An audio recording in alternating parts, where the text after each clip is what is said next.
সকাল সকাল ঘুম থেকে উঠে দেখি বৃষ্টি পড়ছে। তো যাই হোক, অনেক দিন পরে কিন্তু বৃষ্টির ছোঁয়া পেয়ে আমরা গ্রামবাসীরা অনেক খুশি। কারণ এই বৃষ্টির জন্য না অনেক দিন ধরে সবাই হাহাকার করছিল।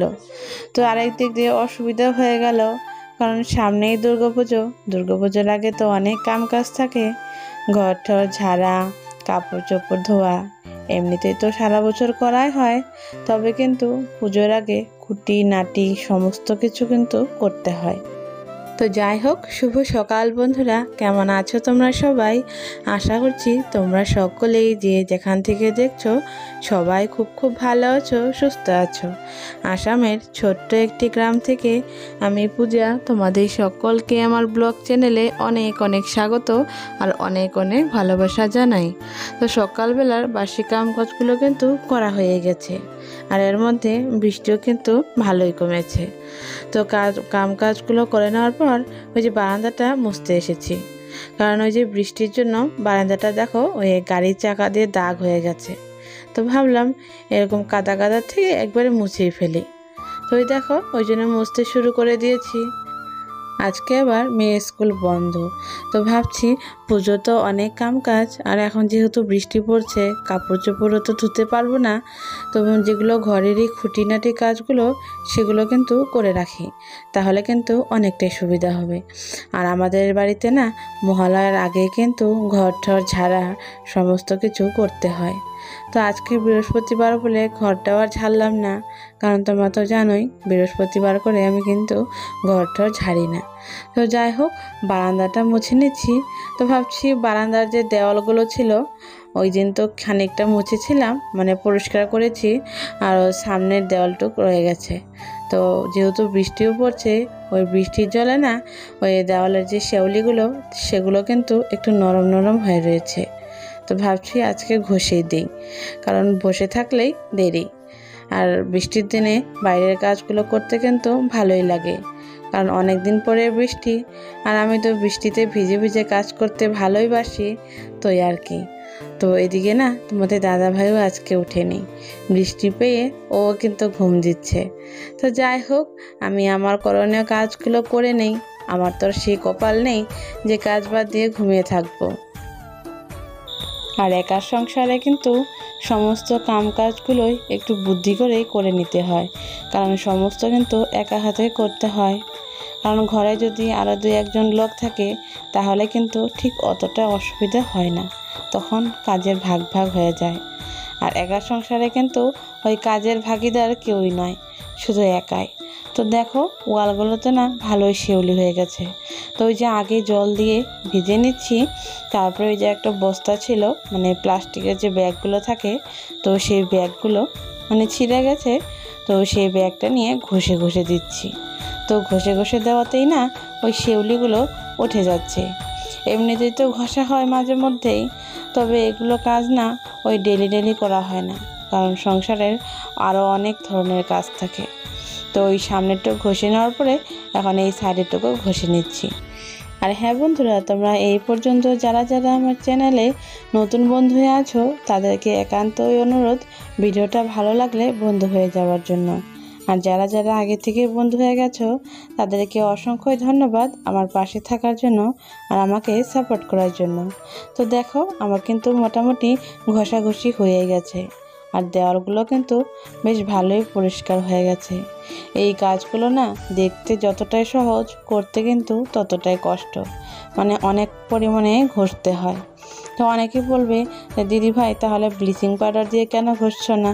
তো ব্লিচিং পাউডার দিয়ে দিলে না ওই মানে ওয়াল তো মানে ছিটে দিলে ওই হাতে লাগে কত সময়, আর হাতে লাগলে না একটু হাতটা জ্বলাও লাগে। তো ওই জন্য না আমি ওই হাত দিয়েই ঘষে দিই। হাত দিয়ে মানে ওই যে কোনো একটা মানে খসখসে টাইপের বস্তা বা ব্যাগ দিয়ে ঘষে দিই। তো দেখো আমার কিন্তু ঘষাঘষি হয়ে গেছে।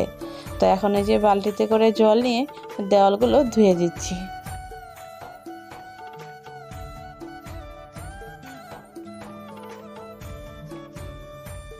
তো এইদিকে দেখো বৃষ্টিও কিন্তু কমে গেছে, তবে রোদও ওঠেনি, হালকাই মানে একটু মেঘলাই। তো ভাবছি কয়েকটা কাপড়ও ধুয়ে দিই।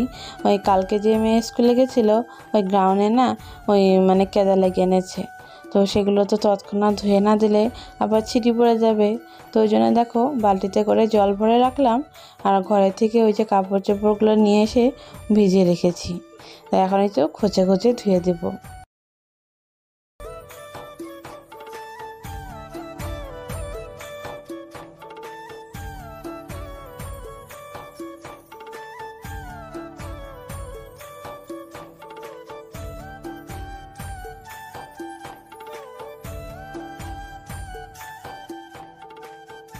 তো এদিকে কাপড়গুলো ধোয়া হয়ে গেছে, তো দেখো মেলতে এসেছি। তো ভেবেছিলাম বেশি কাপড় ধোবো না, তো এক দুটো করতে করতে না এক বালতি কাপড় ধুয়ে ফেলেছি। আর জানো তো আজকে না সকালের জলখাবারও কিছু বানাইনি, তো ওই জন্য না খুব তাড়াহুড়োর মধ্যে কিন্তু কাজগুলো করে নিচ্ছি। এখন তোমার মোটামুটি ওই 11:30 নাগাদ বেজেই গেছে। তো এই তো কাপড়গুলো শুকোতে দিয়ে তাড়াতাড়ি করে স্নান করে আবার রান্নাঘরে যাব, কারণ আজকে মেয়েও সকাল থেকে সেরকম ভারী খাবার খায়নি। তবে ওই যে ম্যাগি বানিয়ে দিয়েছিলাম, তো ওই ম্যাগিটাই খেয়েছে। তো যাই হোক, এই আর কি।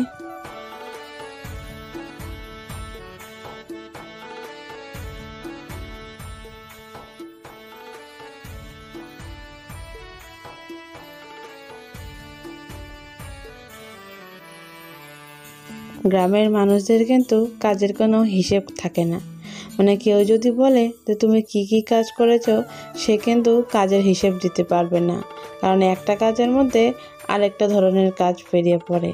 তো দেখো সকালবেলা যখন উঠোন ঝাড় দিই তখন কিন্তু জল কেচিয়ে দিয়েছিলাম। তো ওই যে এখন আবার দেওয়ালগুলো ঘষে দেওয়ার জন্য ওই যে ধুয়ে দিয়েছি, তো অনেকটাই জল বেজে গেছে, দেখো একদম পুকুরের মতো লাগছে। তো এখান থেকে ওই ঝাঁটা দিয়ে জলগুলো কেচে কেচে দিচ্ছি, কারণ এখন তো আর বৃষ্টি নেই। তো উঠোনটাও শুকনোই ছিল, তো আমার জন্যই কিন্তু উঠোনটা এরকম ভিজে গেল। তো আর কী করবো বলো, কাজটাই আমার এরকম যে এটা না করলে আর হবে না।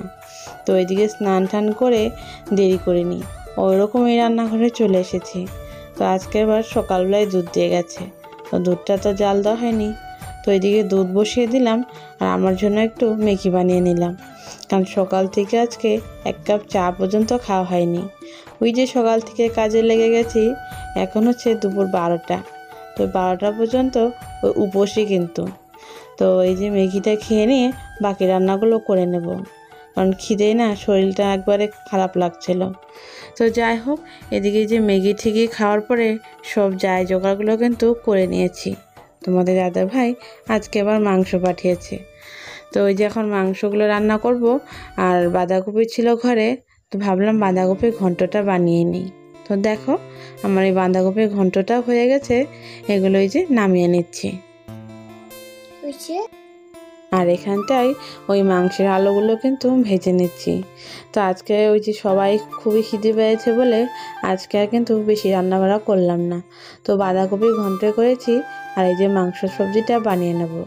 তো এই দেখো মাংসের আলুগুলো একটু লাল করে ভেজে নিচ্ছি, তারপরে এদিকে মাংসটাও বসিয়ে দিয়েছি। মাংস কিন্তু প্রায় হওয়ার মধ্যে, আর অনেকটাই কিন্তু কষিয়েছি। তো আজকে অন্য তরকারি বেশি করা হয়নি বলে আজকের মাংসটা ভাবছি একটু ঝোলঝোলই রাখবো। তো দেখো এই যে মাংস কষানো হয়ে গেলে এর মধ্যে জলটা ঢেলে দিলাম।